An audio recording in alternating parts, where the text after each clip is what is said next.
Welcome to the Wellnest Mamas podcast. We are committed to leading a sustainable lifestyle and making community connections. In a world where stress and chaos seem to be the norm, finding balance and fostering a sense of true well-being is essential. Whether you are just beginning your holistic wellness journey or are already deeply dedicated to the practice, this podcast is for you. Join the Wellnest Mamas as we uncover the secrets to holistic wellness and discover the power of building a healthy community that supports and uplifts one another. Sit back, relax, and get ready to embark on a transformative journey to leading a sustainably healthy lifestyle. We're glad you're here. Welcome back to the Wellnest Mamas podcast. I'm Caitlin. And I'm Steph, and today we are here with Amy Koogler. Hi, Amy. Hello. Thanks for being here today. Thanks for having me. This is fun. Absolutely. So Amy does some really special stuff, and would you like to tell us about what you do and how you figured out that you wanted to do that? Sure. Awesome. It's kind of I do a lot of different things. So I do therapy as far as that. I'm not a licensed therapist, but I do kind of energetic work, and I do a lot of what we call Splankna as a therapy, and it has EMDR, which is eye movement desensitization and reprocessing. So it's a thought on that we heal when our eyes are in REM sleep.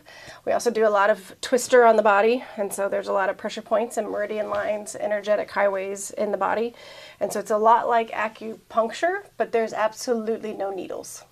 I don't do needles because that's, a lot of people we'll leave that to other people. Yeah.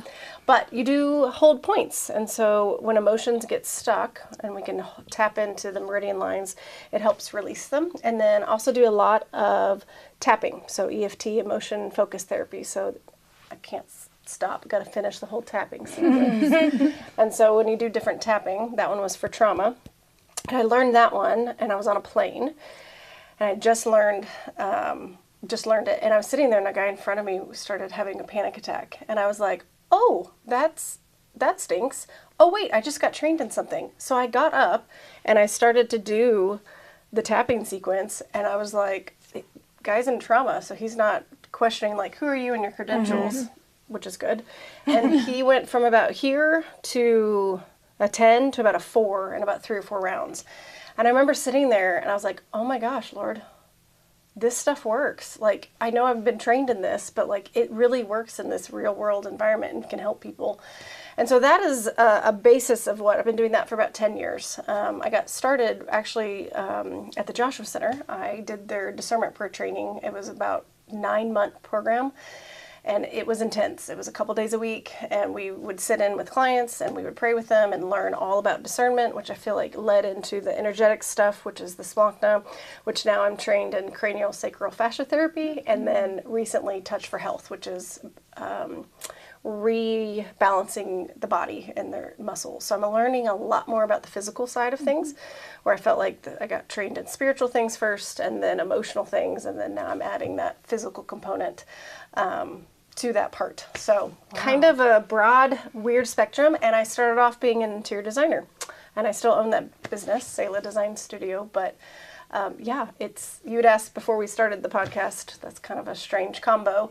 And my trainer at the Joshua Center, she said, Amy, it's the same spiritual gift as interior design as it is to know where things are at in the physical realm, the spiritual realm, and the emotional realm. And I had never had anybody just explain it to me like that, to where it's like, it's actually the same gift set, but used in different capacities. So that helped me make sense, because it didn't make any sense why I did design and then now do kind of Christian energy work with emotions and stuff. So Wow. kind of random. Yeah. Well, from there, what do you got? Yeah. Yeah. Kind of a lot of random stuff. Yeah. So what was your first experience or exposure to Christian energetic work? Probably when my therapist, who we did EMDR, which is that and brain spotting are shown to be the two best for trauma, they switched from EMDR, maybe not switched, but they added Splankna to their repertoire, and I was like, I'm not sure I can go down this road with you. This is weird. I'm not about this.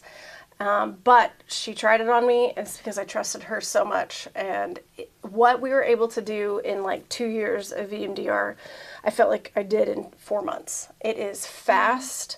It is efficient. It is body work, so you're able to use the whole body, not just talk therapy, and which is great. But when you can add the body and you add the spiritual component to it, man, the body really wants to heal, and God designed it to heal. And so that's where I went down. I had to have somebody I trusted. Otherwise, I would not have. And now I've drank the Kool-Aid, so I fully bought in. Been doing it for over 10 years, so I really like all energetic stuff. To the point now, I teach a course about where we can find that biblically, because it's like, that doesn't seem to make sense. That's super new age or whatever box they want to put that type of work in. But it's really fun to be able to actually point back to Scripture and show Jesus. One of our, we call them episodes, our weeks in our course, instead of like week 1, we're like episode 1. So I think it's episode 4, but is about Jesus and science and kind of where Scripture does actually back up things happening today. And so we see that in the bleeding woman, where she's been bleeding for 12 years, and she knew that Jesus was coming into town, and he was walking by, and she grabbed just the hem of his garment, because if she would have touched him, he would have been unclean, because women back then, you couldn't touch culturally. It couldn't happen. So she just touched, like, basically just the hem of his garment. And it says the power of the Holy Spirit left his body, went through his garment, and healed her immediately. And if you've watched The Chosen, his disciples' faces crack me up when he says, who touched me? And they're like, everybody touched you. And so it just shows how the Holy Spirit kind of just goes, he is energetic. And so that's how my brain started to formulate, why is this okay and this isn't? And so, yeah, just kind of started to go down that journey. And have I gone down that journey? Now I'm like, there's a training here, I'm there, I'm doing it. So very cool. Yeah. And the Joshua Center is in Springdale? So they have one in Fayetteville and Rogers. Right. And yeah, so they've got I a couple. Always hear about Joshua Center in this Yes, area. they're not doing that program anymore, Okay. but they were instrumental in Discernment Prayer and training and stuff. So So have you ever gotten any pushback from people that are, not confused by what you're doing? Like, sure. Yeah. That's why I probably offer so many different things. So I'm a life coach, so people here, they can come in, we can just talk, and we do life coaching stuff. And then most people are fine with prayer, right? So we can do prayer, teach about spiritual warfare, teach about what's going on and stuff like that. And then we do talk about if somebody's interested in potentially doing Splankna or Touch for Health or cranialsacral, we can kind of go from there. But that's where that first initial, like, I spell it out on my website so you can kind of tell. But honestly, most people, by the point they get to me, they don't care as much. They want their symptoms to be gone, and they want to feel better. And at that point, they're really willing. And so there's a really sweet, horrific thing about desperation. It really stinks to be desperate, but you're willing to do whatever it takes, almost within some guidelines, of getting some healing. And that's the point of figuring out. And the whole thing is Jesus did it for me and where I'm coming from. And I do work with people who don't have the same belief systems as I do. And it's fine. Yeah. Because I'm fine with what you want and you're fine with me. And we just do this thing, releasing emotions in the body, and it seems to work. Yeah. So. I'm really glad you pointed that out, because I think that a lot of times when people are going to energy work, no matter where their faith resides, or their belief system resides, it can be intimidating no matter what, so obviously that's part of your philosophy. Yes. Is there and the body's more to that? only going to do what the body's willing to give up to do. Like, it's so gentle. And so I see a lot of babies. I do a lot of birth trauma, and help little kiddos who don't have a voice, give them a voice of what happened to them, whether they were in the NICU or they had a traumatic birth, but also help mom. And at that point, mom's like, I just need baby to sleep, or I just need baby to do, whatever I need. It just fix the that baby. Desperation. That desperation. But just being able to be kind and gentle so that it doesn't feel overwhelming, especially if you're really new to it. It's really gentle. There's nothing that is going to physically hurt.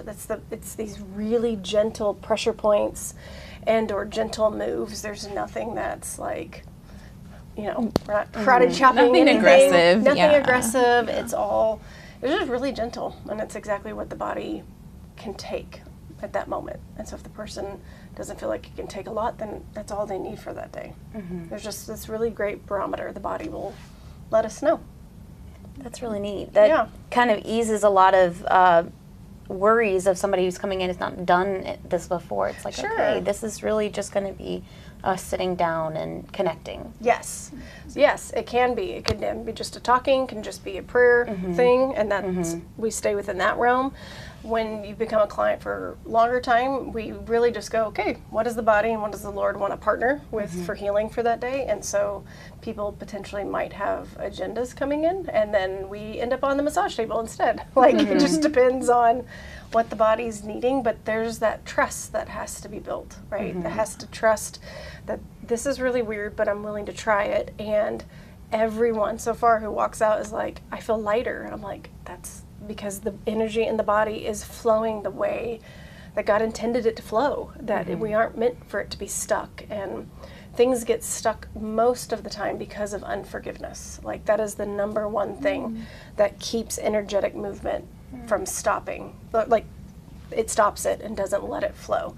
So we talk a lot about forgiveness. There's pressure points that we do for forgiveness that helps the body release that. And a lot of times there's a lot of forgiveness with God that happens. There are a lot of forgiveness with our families, with our own children, with not having children, with all sorts of things. Doctors, a lot of little babies forgive doctors or nurses or stuff like that. It's fascinating.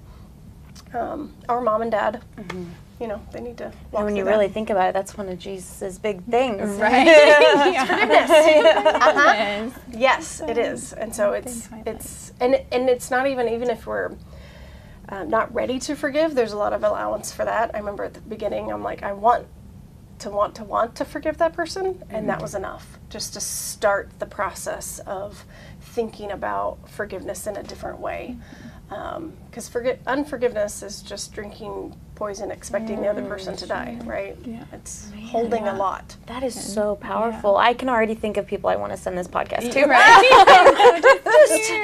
Slide into DMs. Yeah. It's a whole new thing. Well, unforgiveness is linked to so many chronic diseases, like chronic fatigue, fibromyalgia. A lot of those will be some unresolved trauma. And so a lot of people will come in and have a certain pain in their back thinking, let's do some of my more physical modalities, and we're ending up doing like trauma work. Well, I don't want to talk about that. I'm like, yeah, but your body does. Like, sorry. Sorry, not sorry. I don't. Right. And people think I choose. I'm like, I don't have any choice in what modality we end up doing. It's what the body is willing to receive. But a lot of it always starts spiritual first, and our issues, whatever your denomination or faith-based is, it starts there. Then it goes to emotional, and then if the body is the thing that is finally screaming, you know it's a really long, chronic thing. Because if it's gotten to the body, then it's like, whoa, there's layers, right? So you might see it emotionally first before your body starts crying. Absolutely. If you have little kids and they had an emotional outburst, I wouldn't speak it over them, but be watching for a cough, be watching for some physical manifestation of the emotional thing. And kids are so fascinating because they're simple and they're fast as far as that goes. They don't have years of trauma built up or denial or I have to go to work. Like, they're just kids. And so if you... Unforgiveness is really more of an adult. Really is, because they're able... I mean, I have 2 little boys, and they hit each other, and we have to walk through the repair process, and they're like, okay, you want to go play? And they're like, up and out. I'm like, if we could just do that as adults, that would be great. We can take away hitting each other. I know. Maybe, no, wait, not hitting people. Oh, wait. The repair. The repair. And then let's go play together. Like, sitting on the playground the other day, I'm like now friends with adults easier than I would have been because our kids are like, they just go play. That's this beautiful, like, thing that I feel like forgotten. Off topic, but not top, you know. So it sounds like your philosophy is really like a whole mind, body, spirit approach. It's not just... It's the only way I know how to do it. Right. You have to put all of these pieces together in order to kind of resurface. And I'm familiar with the EMDR. I know we talked about it with our very first episode. it's to do with the eyes. Yes. Is that right? So in the 1990s, the Gulf War was going on, and forgive me, I forget the lady's name who created it, but this lady, who's great, she was on the playground with her kids, and she was working with a lot of vets coming back from the Gulf War, and she wasn't seeing as much progression as she would like as far as healing with just CBT, talk therapy. And so she was thinking about one of her own traumas while she was watching her kid on the playground, and she noticed that she felt significantly better after that. And so she went deep diving 30 plus years of being able to understand, like, when we mimic REM sleep, the eye movement is super important. Being able to get your body, because when we sleep, we heal. And so if we'll mimic that and think about the trauma, that's the important part. So I tell people, you don't have to necessarily talk to me. A lot of guys I see, their wives send their husbands, fix them. I'm like, I can't fix them, but there's a lot of, I can help, but there's a lot of safety, and we're not going to sit here and just talk about the trauma, but you do have to think about it and do the movements and the different, body work that you end up doing and stuff. And there's just beautiful release whenever in the body that when you do that. So, wow, that's so fascinating. It's so fascinating. So tell me, what kind of patients do you see mostly? Do you feel like it's most people that are going through trauma? No. Okay. I mean, a lot of it is such word of mouth. Some people really want the discernment prayer and spiritual warfare. So I teach classes on that, but we'll do private sessions as well, and they want to know that route of it. Some people just have heard about Splankna and just want to try that. And so, no, it's a plethora. I feel like it's a lot of different places, but their sessions, whether they want it to or not, ends up going to a lot of trauma. So they might not have wanted to come in for that or seek that out, but that's what sometimes will become unearthed.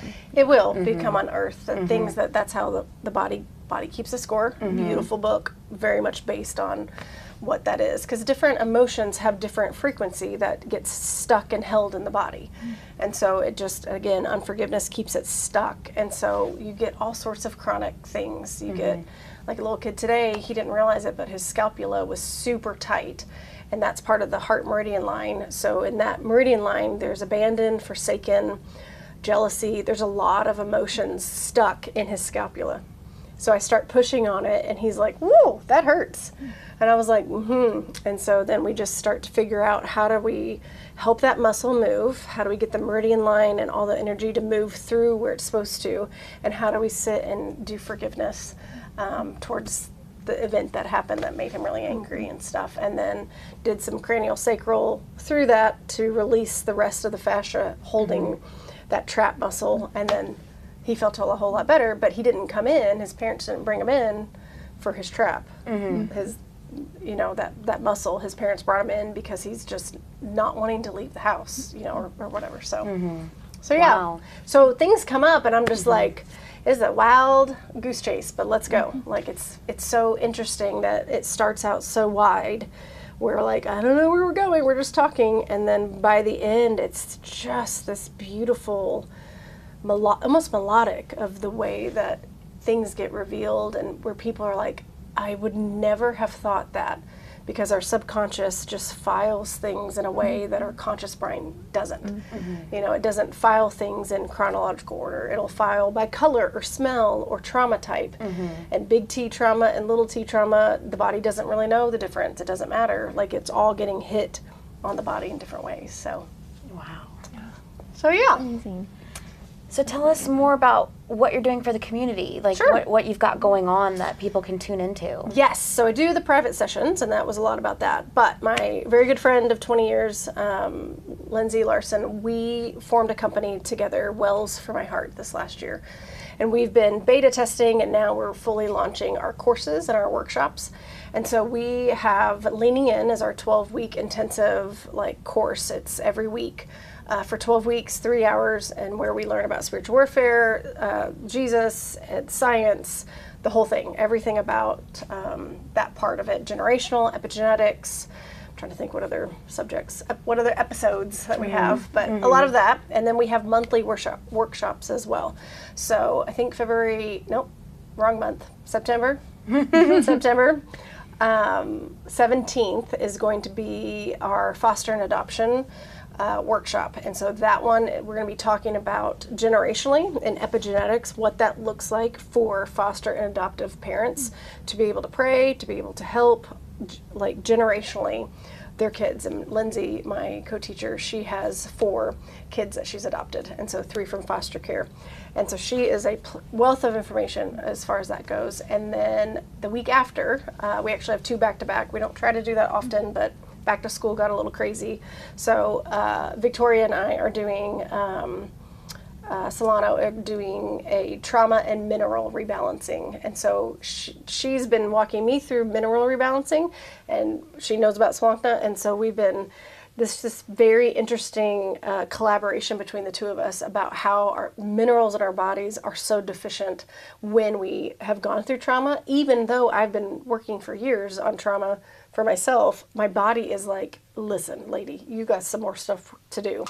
And so it's just been fascinating doing that protocol, and she's done the protocol as well. And so we just really want to share that since she is trained and can do the mineral rebalancing. So that's coming up on the 26th.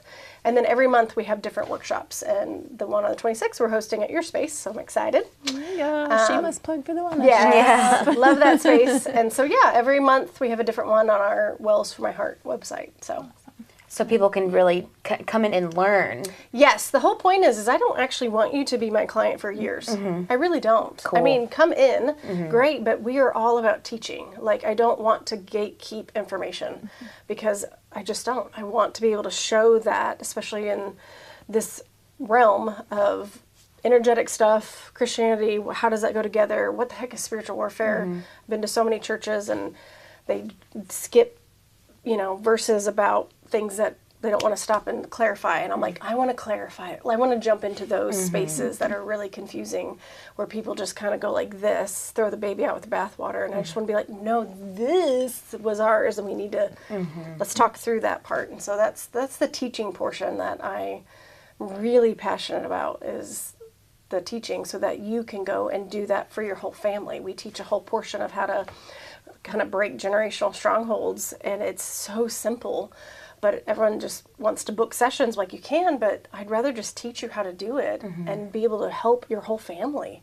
to be able to stop different trauma patterns or whatever comes up. So That's amazing. And that empowering families, yes, really. families, other professionals as well. Like, Sure. there's a plethora of different types of people who come. So you don't necessarily have to be gifted to do this. Is this something that everyone can do? Everybody has the ability to hear from God, and they have the ability to help their family and the ability to heal. God designed our bodies to heal, whether that means just it's you and your family. I've been healed from infertility. I've been healed from so many different chronic diseases. My allergies are starting to get healed. I have a long list, and I'm a quarter of the way through. That to the list of allergy. Right. Start working on the trauma. Start working on understanding where those agreements were made when you become allergic to things, and it starts to make perfect sense, like how it's all linked. And so that's been the coolest thing lately, is the allergy being, like, I have nut allergy, gluten allergy, and I'm working towards getting those healed and stuff like that. But no, that's not, please don't come to me for your allergy healing. Right. I have allergies. I mean, yes, No. but it's trauma work stuff. It's, I want, deeper. it is deeper, and it's something that I feel like households, we all used to know this information. I feel like a lot of this has just been lost on, and how do we go about equipping the family to be able to help heal just their own, because it will be thousands of generations blessed because a family will break a cycle, or will change something within the family. So Wow. So, that is a true gift to your family and future generations. If you can, this stops with me, Yes. My boys are like, no more tappy taps, Mom. I'm like, fine, I'll take you to someone else who'll do tappy taps. Tappy taps. That's what we're called. Tappy taps. Yes. Yeah. So these little tapping rhythms, can Yes. you maybe teach our guests a simple one? Yes. Something that could be useful? Yes. Like, is there something for anxiety? That one's really long. Is it really long? Is there a shorter, something that's something's one. common that comes up a lot of times for most people or a lot of people? So anxiety, it's very complex. it's just longer, and I don't have that one memorized in my chart. But what I have found, no matter what anyone's going through, because the one I did earlier was for the trauma panic, anger, anxiety, a lot of it is grief. When we really compound things down, we're all really sad about something, and we're all really griefful. And so grief seems to be the biggest thing that has helped my kids and myself. And so you can do it two ways. You can do it when you're really grieving and wanting, it's not about making it stop. It's about allowing the body to process through the grief when you need it to.